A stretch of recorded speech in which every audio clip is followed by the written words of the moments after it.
जय माता लक्ष्मी। दोस्तों, मित्रों, इस संसार में सबसे सर्वश्रेष्ठ जीव मनुष्य हैं। और मित्रों, हम सभी की नजर में सबसे बड़ा पापी पुरुष या स्त्री कौन है?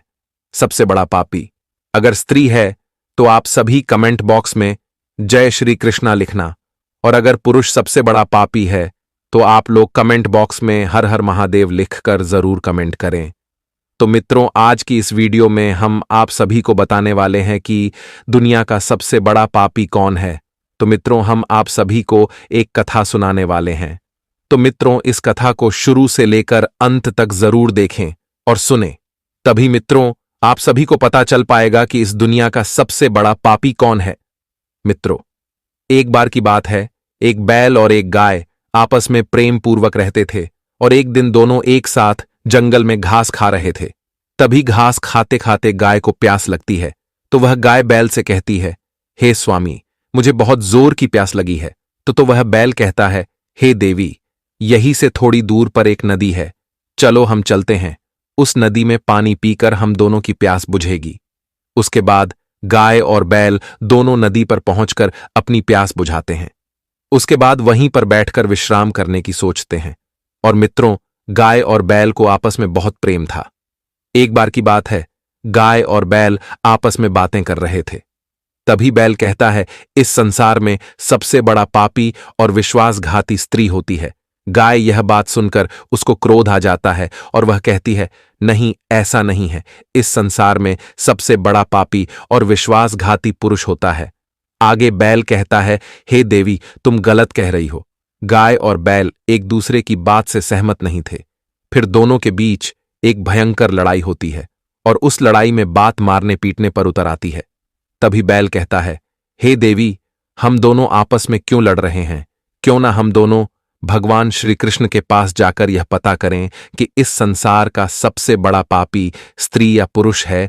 तब गाय भी बैल की बात से सहमत हो जाती है और कहती है, हे स्वामी, आपने सही कहा है, हम आपस में क्यों लड़ रहे हैं?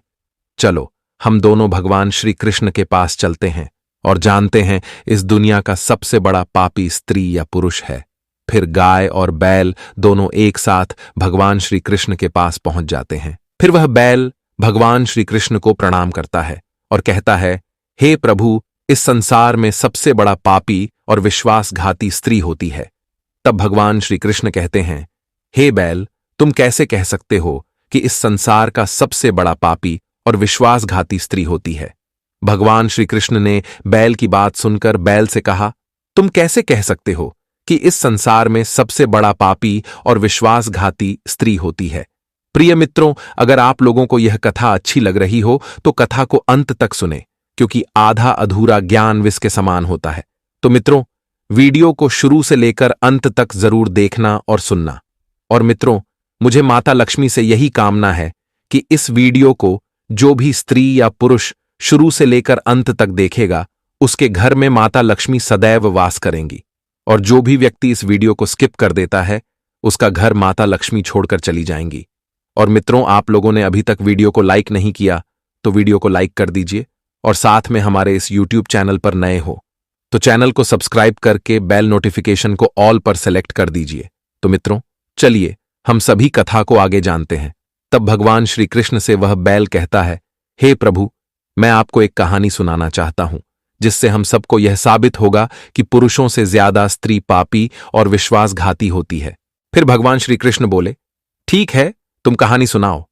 फिर वह बैल कहानी सुनाना शुरू करने वाला ही होता है कि तभी राधा वहां पर आ जाती है और कहती है, हे प्रभु, मुझे भी यह कहानी सुननी है।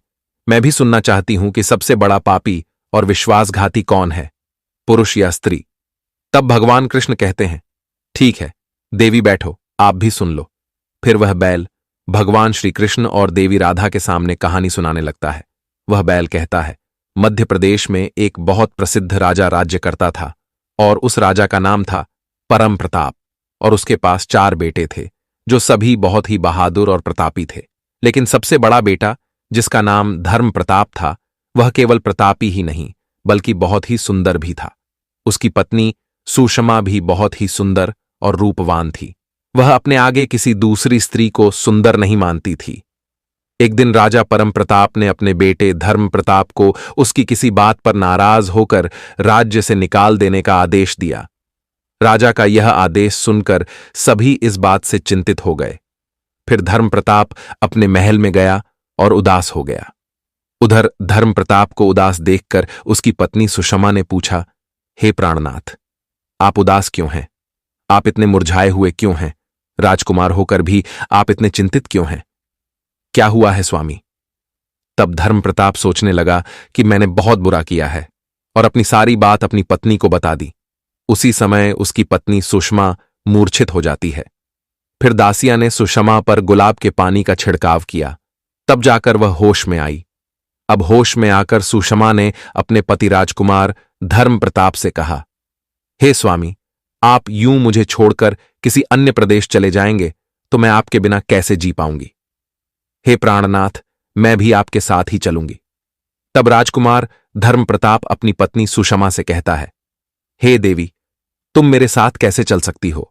क्योंकि दूसरे राज्य में अनेक प्रकार के संकट होते हैं और तुम नाजुक महलों में रहने वाली महलों के बिना यह कष्ट कैसे बर्दाश्त कर पाओगी?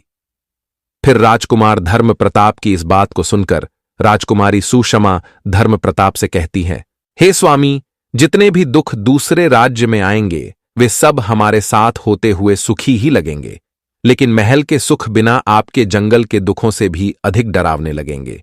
इसलिए मैं भी आपके साथ चलूंगी। अब वह बैल आगे भगवान श्री कृष्ण जी से कहता है, हे प्रभु राजकुमारी, सुषमा की आंखों में आंसू देखकर धर्म प्रताप ने मन में सोचा कि वह मेरे बिना नहीं रह सकती है, इसीलिए मुझे इसको तड़पते हुए छोड़कर जाना सही नहीं होगा। इन सभी बातों को सोचते हुए राजकुमार अपनी पत्नी सुषमा से कहते हैं, हे देवी, तुम उदास न हो, हम तुम्हें अपने साथ लेकर जाएंगे। इस बात से सुषमा खुश हो जाती है और अपने पति के साथ जाने की तैयारी करने लगती है। अगली सुबह वे राज्य से बाहर निकलकर एक जंगल में पहुंचते हैं। चलते चलते जब वह थक जाते हैं तो वे एक बरगद के वृक्ष के नीचे विश्राम करने का निर्णय लेते हैं। वे बहुत थके हुए थे। ठंडी हवा के झोंकों में उन्हें तुरंत नींद आ गई, परंतु कुछ देर बाद वहीं पर एक सांप ने सुषमा को काट लिया। ये बात को सुनकर देवी राधा के चाहते पर घबराहट आ जाती है और वह बैल से कहती है, हे नंदीराज, आगे क्या हुआ? तुम मुझे जल्दी से बताओ। फिर वह बैल कहता है, हे माथे, आगे सुनिए। सांप के डसने से ही राजकुमारी तड़पने लगी और धर्म प्रताप की आंख खुल गई। राजकुमारी को तड़पता हुआ देखकर और सांप को जाता हुआ देखकर धर्म प्रताप बेचैन हो गए। फिर कुछ देर बाद राजकुमारी की मौत हो गई। इस प्रकार मृतक राजकुमारी को देखकर धर्म प्रताप ऊंचे स्वर में रोने लगे। फिर धर्म प्रताप ने मन में सोचा कि अब जब जीवन संगिनी ही मर गई है तो मैं क्या करूंगा? मैं भी इसी जंगल में अपने प्राण त्याग दूंगा। ऐसा मन में सोचकर वह सुषमा के शव के पास से उठता है और जंगल से लकड़ियां इकट्ठी करने लगता है और रो रो कर कहता है कि मैं भी सुषमा की चिता में जलकर मर जाऊंगा।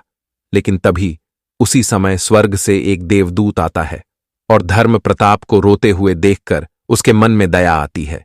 वह राजकुमार धर्म प्रताप के पास जाता है और पूछता है कि तुम क्यों रो रहे हो? आखिरकार तुम्हारा दुख क्या है? तो राजकुमार धर्म प्रताप ने देवदूत से कहा, मेरे पास अपना दुख कहने की हिम्मत नहीं है।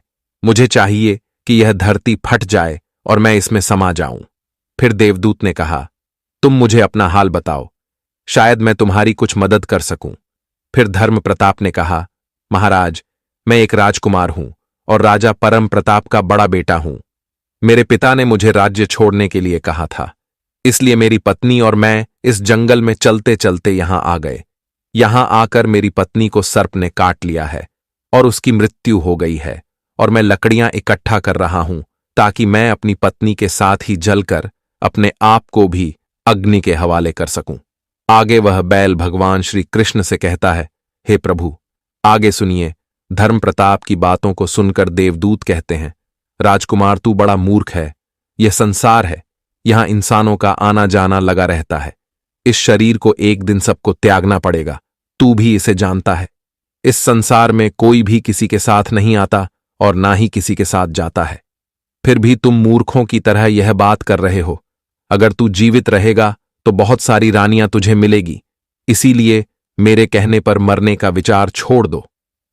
इस मानव शरीर को प्राप्त करने के लिए देवता भी बेहद इच्छुक होते हैं।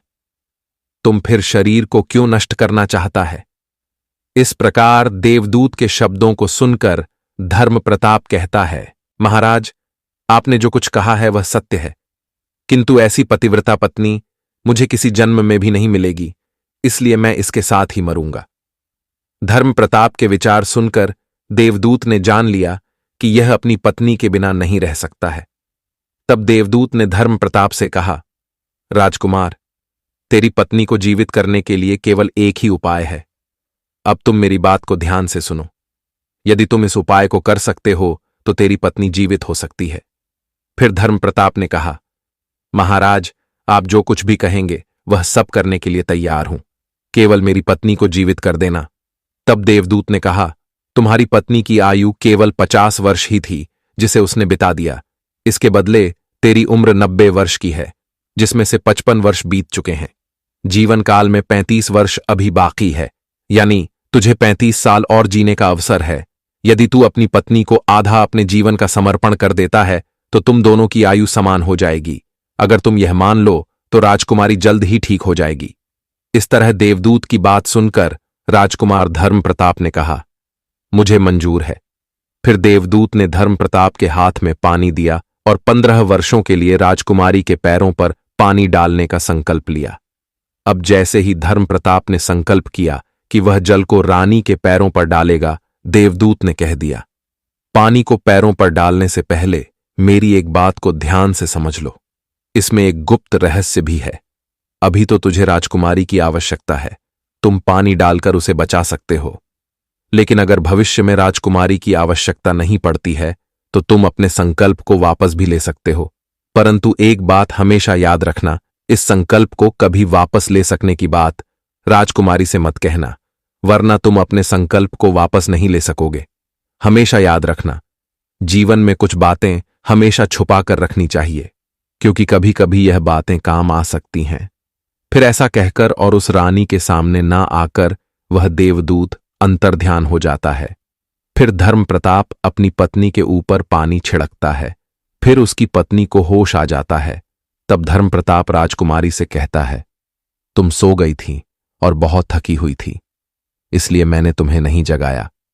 इस प्रकार राजकुमार धर्म प्रताप ने अपनी पत्नी से सारी बातें छुपा लीं कि सांप ने तुम्हें काट लिया था और तुम मर गई थी।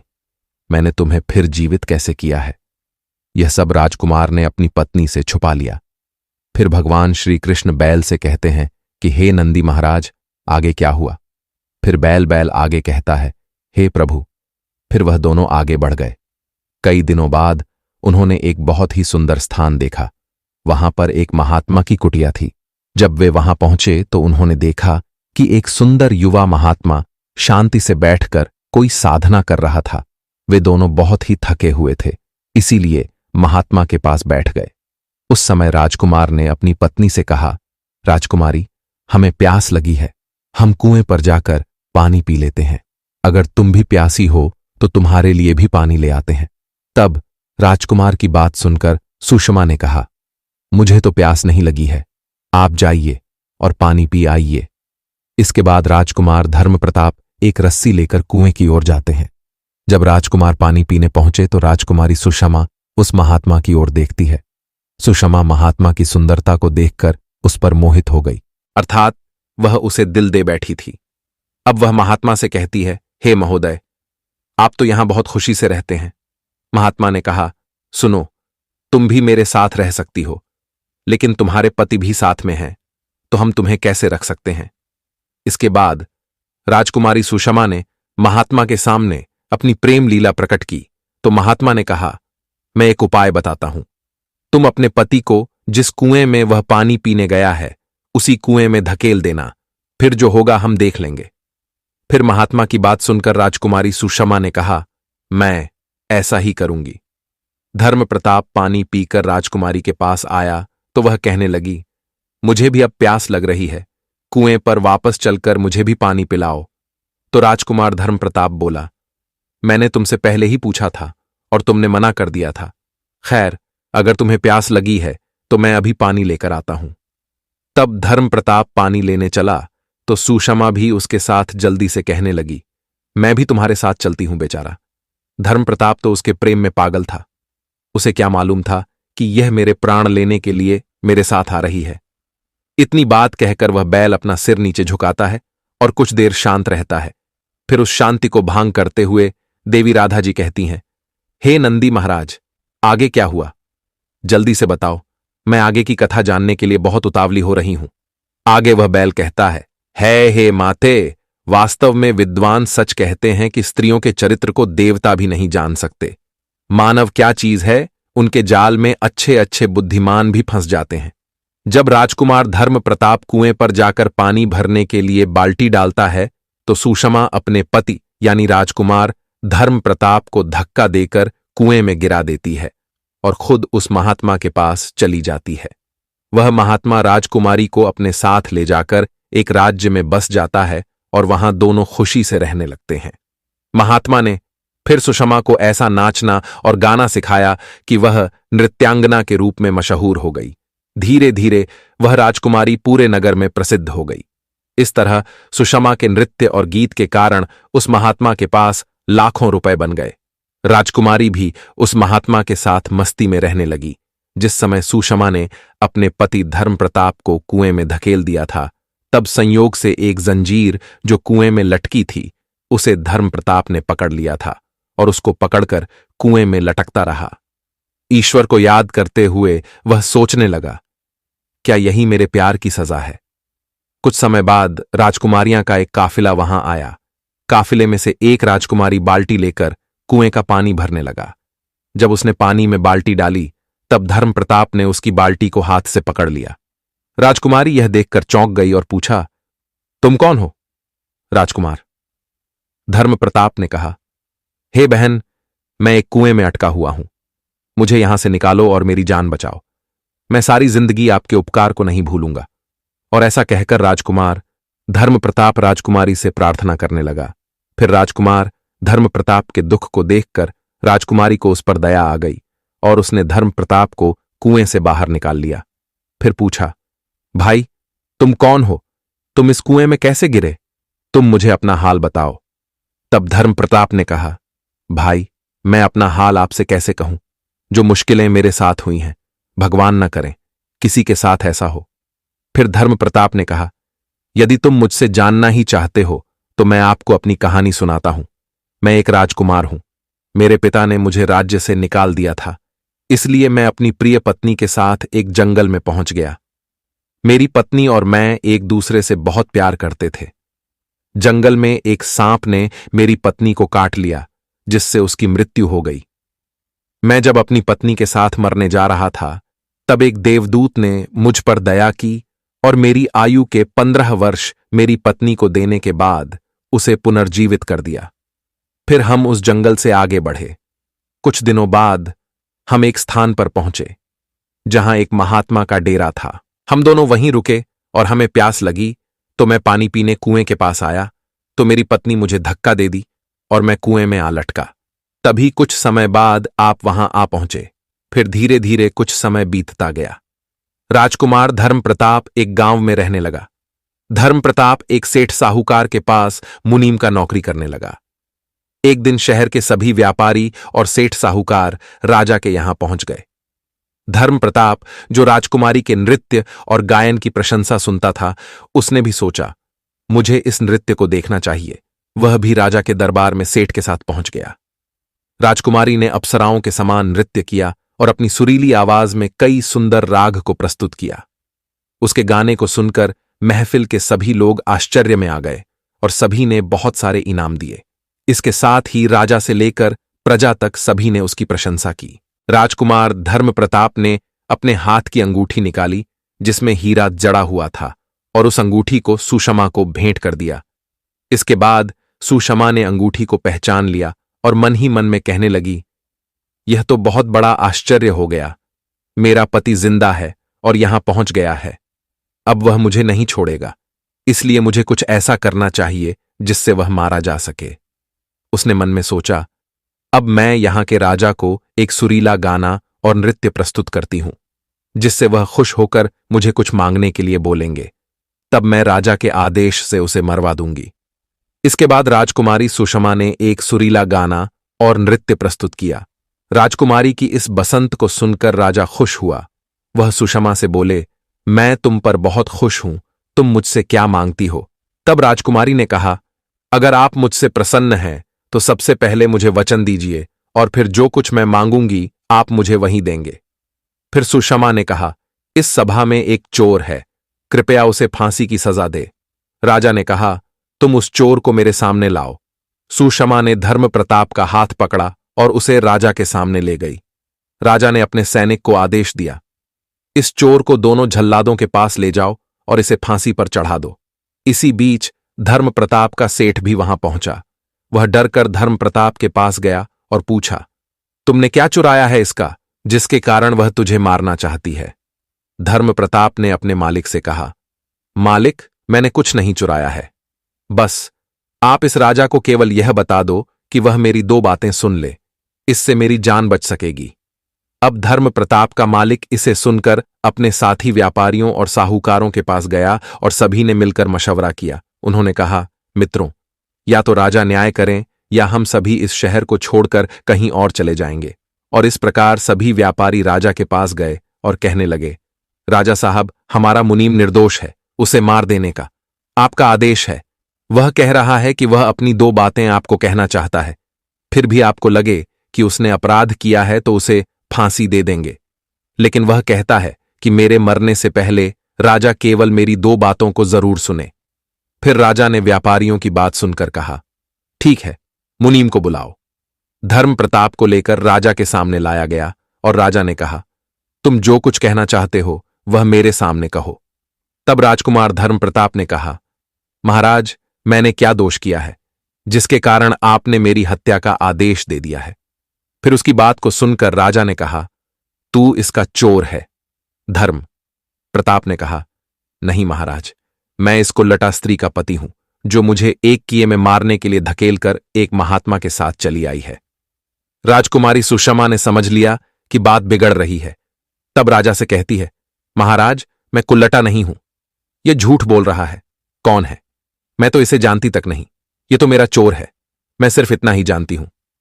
फिर राजकुमार धर्म प्रताप ने कहा, महाराज, ठीक है, अगर यह मेरी पत्नी नहीं है तो वह सब कुछ जो मैंने रास्ते में छोड़ा था वह मेरी अमानत के रूप में मुझे वापस कर दे। राजकुमार ने अपनी अमानत को लौटाने की बात की तो राजकुमारी सुषमा ने इसे स्वीकार कर लिया। तब धर्म प्रताप ने कहा, अच्छा, अब तुम अपने हाथों में पानी लो, हमारा न्याय इसी सभा में होगा। पानी लेकर उसने जमीन पर रखा और कहा, वह वस्तु जो तुमने मुझे रास्ते में दी थी मैं वापस कर रहा हूं। सुषमा ने भी पानी लिया और कहा, जो वस्तु उसने मुझे रास्ते में दी थी मैं वापस कर रही हूं। जैसे ही उसने अपने हाथों का पानी छोड़ा, राजकुमारी के प्राण छूट गए। यह दृश्य देखकर वहां के लोग हैरान रह गए। राजा यह देखकर चिंतित होकर धर्म प्रताप से कहा, यह क्या हो गया, बताओ मुझे सच्चाई। तब राजकुमार धर्म प्रताप ने अपनी कहानी शुरू की। अपने जीवन की सब घटनाओं को खोलकर बताते हुए उसके देश निकाले जाने से लेकर अब तक की सभी घटनाओं को सुनाया। राजा ने सब कुछ सुनकर धर्म प्रताप को अपने गले लगा लिया। अपनी बेटी की शादी धर्म प्रताप के साथ करा दी। आगे वह बैल भगवान श्री कृष्ण से कहता है, हे प्रभु, मैंने इस कहानी को सुना है, इसलिए मैं भी स्त्रियों से घृणा करता हूं और मैं यह कह सकता हूं कि इस संसार में स्त्रियां पुरुषों से अधिक पापी और विश्वासघाती होती हैं। इस कहानी ने सबको हैरानी में डाल दिया। देवी राधा ने कहा, हे प्रभु, मुझे लगता है कि यह बैल सच कह रहा है, लेकिन सभी स्त्रियों में से न केवल एक दो ही बिना नैतिक मूल्यों और ईमानदारी की हो सकती है, परंतु पुरुषों में भी कुछ ऐसे हैं जो पापी और विश्वासघाती हो सकते हैं। फिर भगवान श्री कृष्ण ने गाय से पूछा, गाय, तुम कैसे सिद्ध करोगी? यह सुनकर गाय ने कहा, मैं भी एक कहानी सुनाती हूं जिससे स्पष्ट होगा कि स्त्री की तुलना में पुरुष अधिक पापी और विश्वासघाती होते हैं। फिर वह गाय कहानी सुनाना शुरू करती है और कहती है, हे प्रभु, एक गांव में एक छोटा सा परिवार रहता था जो बहुत ही धनवान था। उस धनवान यानी सेठ का बेटा एक अद्भुत प्रकार का व्यक्ति था। सेठ का बेटा ऐसा ज्वारी था कि सेठ उसके बारे में सोचते सोचते परेशान रहता था। एक दिन उसका बेटा जुआ खेल रहा था। उसी दिन उसके पिता का निधन हो गया। फिर भी उसने जुआ खेलना बंद नहीं किया, बल्कि पिता की मृत्यु के बाद वह खुलकर जुआ खेलने लगा और सब कुछ हार गया। फिर वह अपने गांव से दूर चला गया और एक सेठ के घर पहुंचा। सेठ से बोला, मुझे बहुत तेज प्यास लगी है, क्या मुझे एक गिलास पानी मिलेगा? तो सेठ ने उस युवा से पूछा, तुम कौन हो, क्या करते हो और कहां से आए हो? इसके उत्तर में उस युवा ने कहा, मैं एक व्यापारी हूं और यहां से जा रहा था तो सोचा कि पानी पीकर चला जाऊं। तब सेठ ने पूछा, तुम कौन सा व्यापार करते हो? युवा कहता है, व्यापार करते समय मेरा सामान समुद्र में गिर गया, इसीलिए यदि आप मेरी कुछ मदद कर दें तो अच्छा होगा। फिर सेठ ने लड़के की बात सुनी और उसकी बातों के जाल में फंस गया और कहने लगा, बेटा, तुम तो ठीक हो और कुछ कमा भी लेते हो, तो क्या मेरी बेटी से विवाह करोगे? अब तो यह सुनकर युवा खुश हो जाता है और विवाह के लिए हां कह देता है, जिसके बाद दोनों का विवाह हो जाता है। गाय ने कहा, हे प्रभु, इस प्रकार से वह सेठ अपनी बेटी को बहुत सारे धन के साथ विदा कर देता है। उधर युवा लड़के को तो बस केवल धन के लिए विवाह करना था, तो उसने वह भी कर लिया। अब विवाह के बाद जब युवा सेठ की लड़की को साथ लेकर जा रहा था तो एक जंगल आ गया। वहां पर युवा लड़का अपनी पत्नी से बोला, देखो, हम अब भी जंगल में हैं, यहां कोई चोर हमारे गहनों को चुरा सकता है, इसलिए आप अपने सभी गहनों को मुझे दे दें ताकि हम सुरक्षित रख सकें। युवा की पत्नी ने अपने पति पर भरोसा किया और अपने सभी गहनों को उसे सौंप दिया। और वह भरोसा क्यों ना करे, क्योंकि वह उनके पति थे। उसके बाद युवा ने अपनी पत्नी के गहनों को एक पारदर्शी थैली में बांध लिया और फिर वह जंगल में आराम से ठहरे। इस दौरान युवा के मन में लालच तो पहले से ही था, फिर वह और ज्यादा बढ़ गया। उसकी पत्नी के साथ जाने वाली एक दासी जिसे सेठ ने अपनी लड़की के साथ भेजा था, युवा ने उस दासी को मार डाला। फिर उसने अपनी पत्नी को एक कुएं में गिरा दिया और मन में यह विचार किया, मैंने इसके साथ सिर्फ धन के लिए शादी की थी, मुझे धन मिल गया। और उसने सोचा कि वह पानी में डूबकर मर जाएगी। इस तरह सोचकर युवा वहां से चला गया, लेकिन उसकी पत्नी नहीं मरी और वह कुएं से बाहर निकलने के लिए आवाज देती रही। कुएं के पास से एक आदमी गुजर रहा था और जब उसने किसी महिला की आवाज सुनी तो उसने उस महिला को कुएं से बाहर निकाल लिया। फिर कुएं से बाहर निकालने के बाद महिला ने अपनी सारी जानकारी उस व्यक्ति को दी और उस व्यक्ति ने महिला को उसके पिता के घर पहुंचा दिया। अब जब महिला पिता के घर पहुंची तो उसके पिता ने चिंतित होकर पूछा, तुम्हारे साथ क्या हुआ? महिला ने कहा, पिताजी, जंगल में कुछ चोरों ने हम पर हमला किया था, दासी को मार दिया, मुझे कुएं में धकेल दिया और मेरे पति के बारे में मुझे कुछ नहीं पता। बेटी की बातें सुनकर सेठ जी ने सांत्वना देते हुए कहा, कोई बात नहीं भगवान, सब ठीक करेंगे। लेकिन गाय ने दुख भरे स्वर में बोला, हे प्रभु, इस दुनिया में पुरुष ही विश्वासघाती और पापी हो सकते हैं। अब आपके हाथ में न्याय का फैसला है। मैंने भी आपको एक कहानी सुनाई है और कुत्ते ने भी अपनी कहानी सुनाई है। अब आप ही न्याय करें। उसने भी अपनी पत्नी को मारा और सारा सामान लेकर चला गया। भगवान श्री कृष्ण ने दोनों की कहानी सुनकर कहा, ठीक है बैल और गाय, मैंने तुम्हारी कहानी को ध्यान से सुना है, अब मैं तुम्हारा न्याय करता हूं। सच में इस संसार में स्त्री और पुरुष के बीच ज्यादा पापी या विश्वासघाती कौन होता है, यह मेरे लिए स्पष्ट है।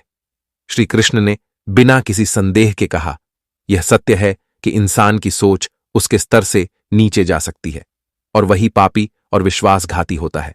चाहे स्त्री हो या पुरुष, इंसान को किसी भी प्रकार के पाप करने से पहले यह सोचना चाहिए कि क्या वह सही है या नहीं।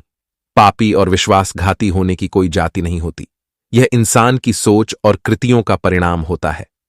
प्यारे दोस्तों, वास्तव में इंसान की सोच उसके स्तर से नीचे जा सकती है और यही पापी और विश्वासघाती बना देता है। धर्म ग्रंथों के अनुसार महाभारत काल में योगीराज कृष्ण ने अमृत को प्राप्त करने वाले गुरु द्रोण के पुत्र अश्वत्थामा को भ्रूण हत्या के प्रयास के लिए दंड देते हुए उसकी अमूल्य धरोहर मणि छीन ली थी, जिसके अभाव में वह शक्तिविहीन हो गया था। यह उल्लेखनीय है कि अभिमन्यु की पत्नी उत्तरा के गर्भ में पल रहे शिशु को मारने का प्रयास अश्वत्थामा ने किया था। तब उसकी रक्षा के लिए स्वयं भगवान कृष्ण ने उत्तरा के गर्भ में प्रवेश कर भ्रूण की रक्षा की थी। यही कारण है कि धर्म ग्रंथों में जीव अथवा भ्रूण हत्या के खिलाफ खड़े शब्दों में कहा गया है। धर्म ग्रंथों के अनुसार नारी को शक्ति का स्वरूप माना गया है। इसके लिए हर युग में महापुरुषों ने उसकी पूजा की है। नारी ने अपने गर्भ से महापुरुषों के साथ साथ ईश्वरीय शक्ति को भी जन्म दिया है। यही कारण है कि नारी को जगत जननी एवं सृष्टि निर्माता भी कहा गया है और सृष्टि को समाप्त करने का अधिकार पृथ्वी लोकवासियों को किसी भी धर्म ग्रंथ ने नहीं दिया है। यही कारण है कि भ्रूण हत्या पाप ही नहीं, महापाप भी है। इस पाप के लिए पानी को 100 जन्मों तक नरक के कष्टों को झेलना होता है। क्या अश्वत्थामा का पाप इतना बड़ा था कि भगवान श्री कृष्ण ने इसे श्राप दे दिया? महाभारत के युद्ध में एक से एक पाप हुए, लेकिन क्या जितना छल और पाप रामायण में हुआ उसकी गिनती आज तक की जा सकती है? दोनों तरफ से छल हुए, दोनों तरफ से मरने वालों की गिनती रही, लेकिन जितने भी लोगों की मृत्यु रणभूमि में हुई वे दुर्योधन दुशासन जैसे पापी और अधर्मी भी जंग में मरे या फिर जंग में लगी चोटों के कारण, यानी सभी को स्वर्ग लोक की प्राप्ति हुई। तो प्यारे मित्रों, यह कथा आपको कैसी लगी? कमेंट बॉक्स में कमेंट करके जरूर बताना। और मित्रों, अभी तक आप लोगों ने हमारे इस YouTube चैनल को सब्सक्राइब नहीं किया है तो सब्सक्राइब कर लीजिए और बिन नोटिफिकेशन को ऑल पर सेलेक्ट कर दीजिए और कमेंट बॉक्स में चाहिए और जय माता लक्ष्मी जरूर कमेंट करें। और मित्रों, कमेंट बॉक्स में अब आप लोग बताइए कि सबसे बड़ा पापी स्त्री होती है या पुरुष होता है? तो मित्रों, वीडियो को यहां तक देखने के लिए आप सभी को दिल से धन्यवाद। मिलते हैं किसी और नई वीडियो के साथ।